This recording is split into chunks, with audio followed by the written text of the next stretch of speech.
Assalamualaikum warahmatullahi wabarakatuh. Selamat siang, Bapak Ibu sekalian. Kita kembali lagi dalam mata kuliah penganggaran perusahaan yang minggu ini akan membahas terkait dengan anggaran neraca atau proyeksi posisi keuangan. Saya izin share screen.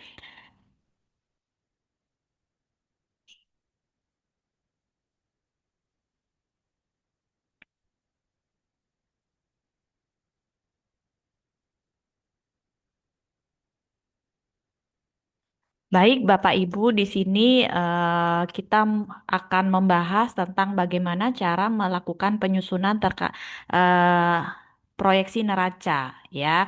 Neraca itu apa sih atau laporan posisi keuangan kita sebutnya hari ini itu merupakan apa ringkasan begitu ya, yang menampilkan terkait dengan kekayaan yang dimiliki oleh perusahaan serta kewajiban dan modal sendiri yang dimiliki oleh perusahaan. Sehingga proyeksi neraca ini adalah perkiraan, prediksi berapa jumlah kekayaan yang akan dimiliki oleh perusahaan serta kewajiban-kewajibannya, baik itu kepada kreditor, pihak eksternal, misalkan utang bank atau utang obligasi, maupun kepada para pemegang saham dalam hal ini adalah sebagai pemilik di suatu periode tertentu di masa yang akan datang. Nah, ada dua bagian besar di laporan atau proyeksi neraca atau komponen di dalam posisi keuangan yang kanan dan kiri atau kita biasa sebutnya sisi aktiva, sisi aset, dan sisi pasiva, liabilitas dan ekuitas. Sisi aktiva itu isinya adalah daftar kekayaan perusahaan beserta rincian jenis-jenis dan jumlah yang dimiliki oleh perusahaan. Sedangkan di sisi kanannya, di sisi pasiva atau sekarang kita sebut liabilitas dan ekuitas, itu isinya adalah kewajiban yang harus dipenuhi oleh perusahaan berupa hutang kepada pihak eksternal, kreditur gitu ya, dan juga para pemegang saham atau pemilik perusahaan.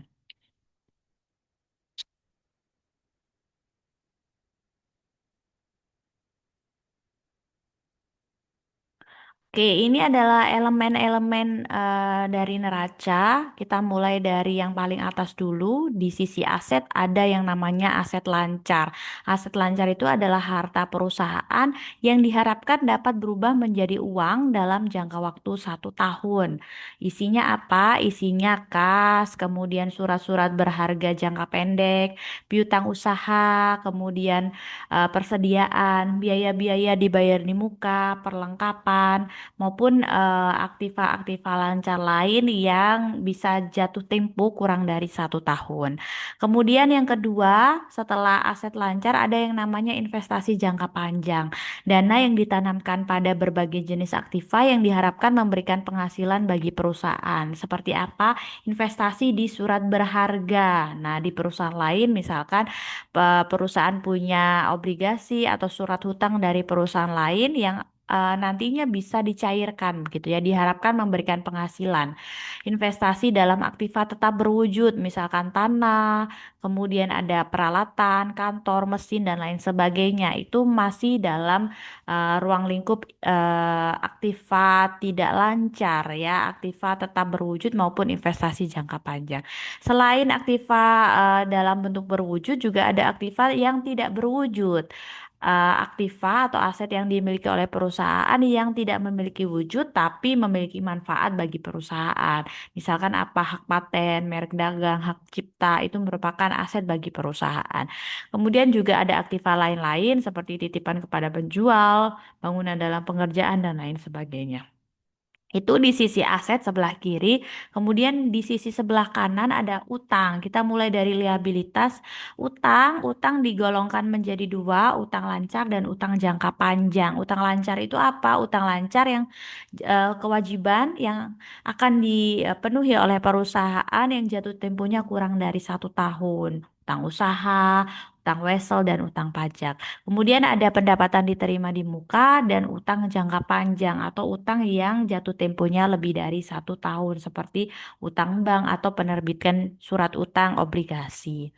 Kemudian setelah utang ada juga komponen ekuitas, modal pemilik gitu ya. Bapak Ibu bisa berupa modal atau modal saham dan juga laba ditahan. Asumsinya adalah kalau perusahaannya sudah perusahaan terbuka yang go public begitu ya, maka modal pemilik kita sebutnya sebagai modal saham maupun ada yang namanya saldo laba. Laba yang tidak dibagikan kepada pemegang saham kita sebutnya sebagai saldo laba atau laba ditahan. Nah, semua akun-akun di dalam neraca tersebut itu saling berpengaruh, dipengaruhi oleh transaksi-transaksi yang terjadi, baik itu di anggaran penjualan, kemudian anggaran biaya produksi dan lain sebagainya itu akan berpengaruh terhadap penyusunan anggaran neraca ini sehingga perlu diketahui dengan baik faktor-faktor yang akan mempengaruhi dari elemen-elemen yang ada di dalam neraca tersebut. Kita masuk ke yang pertama adalah bagaimana cara menghitungnya. Cara menghitungnya yang pertama eh, saldo kas awal di suatu periode ditambah dengan penerimaan kas dikurangi dengan pengeluaran kas di suatu periode tersebut.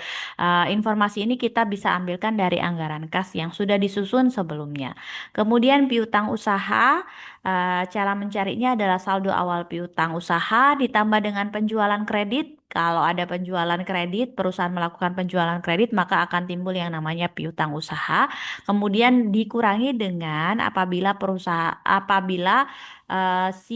yang membeli produk kita itu melakukan pembayaran terhadap piutang dagangnya atau piutang usahanya. Kemudian kalau persediaan kita perolehnya dari persediaan safety stock yang dimiliki oleh perusahaan. Kemudian kalau perlengkapan jumlah transaksi pembelian maupun pemakaian perlengkapan di dalam satu periode tertentu. Jadi misalkan beli barang habis pakai, kemudian melakukan pemakaian terhadap barang habis pakai tersebut, maka akan mempengaruhi akun perlengkapan. Kemudian yang selanjutnya adalah aktiva tetap. Aktiva tetap diperoleh dari aktiva tetap awal, aset awal yang dimiliki oleh perusahaan ditambah dengan ketika perusahaan melakukan pembelian aset baru, kemudian juga dikurangi dengan nilai aktiva tetap yang dijual pada periode tersebut. Misalkan perusahaan punya mesin, mesinnya sudah usang, kemudian dilakukan penjualan terhadap mesin tersebut, maka kan ada uang masuk gitu ya. Karena dijual, maka aset tetapnya akan berkurang. Kemudian faktor yang berpengaruh terhadap utang usaha, cara menghitungnya adalah utang usaha awal ditambah dengan ketika perusahaan melakukan utang usaha baru, pembelian kredit misalkan bisa menambah utang usaha, kemudian dikurangi dengan jumlah utang usaha yang akan dibayarkan pada periode tersebut. Utang bank juga sama seperti utang usaha, cara menghitungnya, obligasi juga sama. Kemudian yang terakhir adalah ekuitas ya, bisa merupakan modal saham maupun laba ditahan. Kalau modal saham kita menghitungnya adalah jumlah lembar saham yang beredar pada periode awal ditambah dengan jumlah lembar saham baru yang akan diterbitkan dikalikan dengan nilai nominalnya. Ini penambahan modal saham ini terjadi ketika perusahaan menerbitkan saham baru gitu ya. Kemudian kalau laba ditahan cara menghitungnya adalah saldo laba ditahan awal ditambah dengan laba usaha perusahaan di periode tersebut dikurangi dengan jumlah dividen yang direncanakan akan dibagikan kepada pemegang saham. Itu adalah transaksi-transaksi yang akan mempengaruhi akun-akun di dalam laporan perkiraan neraca atau posisi keuangan. Begitu Bapak Ibu untuk latihan soalnya akan saya jelaskan di video selanjutnya. Terima kasih. Assalamualaikum warahmatullahi wabarakatuh.